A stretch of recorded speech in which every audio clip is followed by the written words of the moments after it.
Assalamualaikum warahmatullahi wabarakatuh.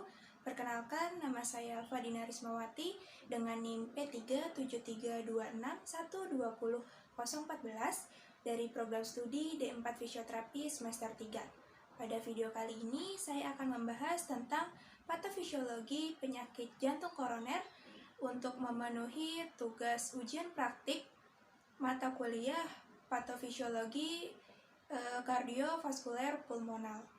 Lalu, tahukah kamu apakah penyakit jantung koroner itu?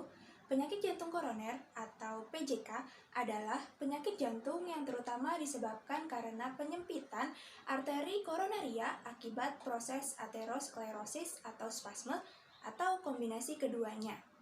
Lalu, apa sih aterosklerosis itu? Aterosklerosis adalah suatu keadaan arteri besar dan kecil yang ditandai oleh endapan lemak, trombosit, makrofag, dan leukosit di seluruh lapisan tunika intima dan akhirnya ke tunika media.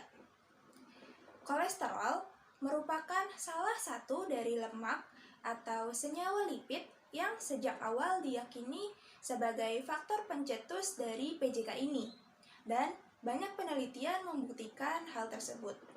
Kadar kolesterol yang tinggi di dalam tubuh akibat dari mengkonsumsi makanan yang dapat menaikkan kadar kolesterol akan menyebabkan penyempitan dan pengerasan pembuluh darah atau disebut juga aterosklerosis.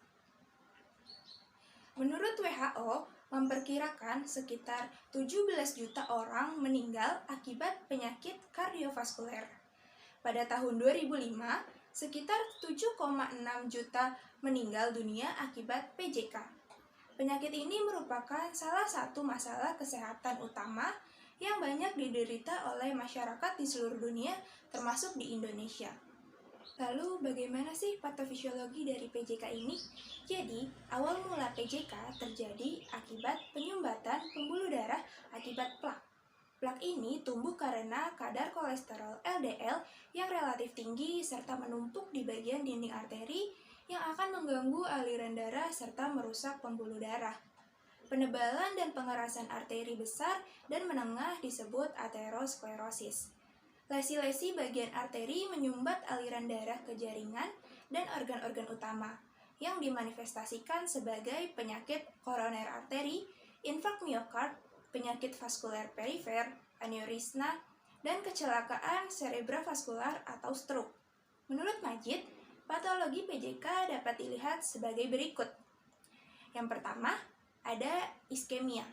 Keadaan ini ditandai dengan kekurangan kesediaan oksigen yang bersifat sementara dan reversibel. Kebutuhan oksigen yang berlebihan oleh pembuluh yang terserang penyakit menimbulkan iskemia miokardium lokal. Lalu yang kedua, ada angina pectoris, yaitu gejala yang disertai kelainan morfologis secara permanen pada miokardium.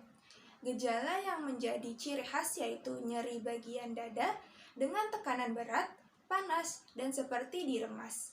Terjadinya angina dikarenakan meningkatnya kebutuhan oksigen akan miokardium, latihan fisik, stres, dan juga udara dingin. Lalu, yang ketiga, ada infark miokardium. Infark miokardium biasanya menyerang pada ventrikel kiri. Lalu yang keempat, ada payah jantung.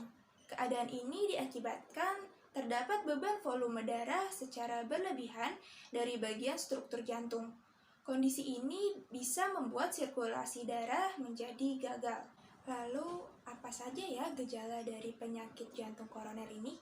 Menurut pedoman Perhimpunan Dokter Spesialis Kardiovaskuler Indonesia tahun 2004, gejala klinis dari PJK yakni yang pertama, merasakan nyeri dan tidak nyaman bagian dada, substernal, dada kiri, hingga menjalar ke leher, bahu kiri, serta tangan dan pinggang. Yang kedua, merasakan ada tekanan, remasan, terbakar, hingga tertusuk. Yang ketiga, merasakan keringat dingin, mual, muntah, lemas, pusing, hingga pingsan. Sekian dari saya, kurang lebihnya mohon dimaafkan.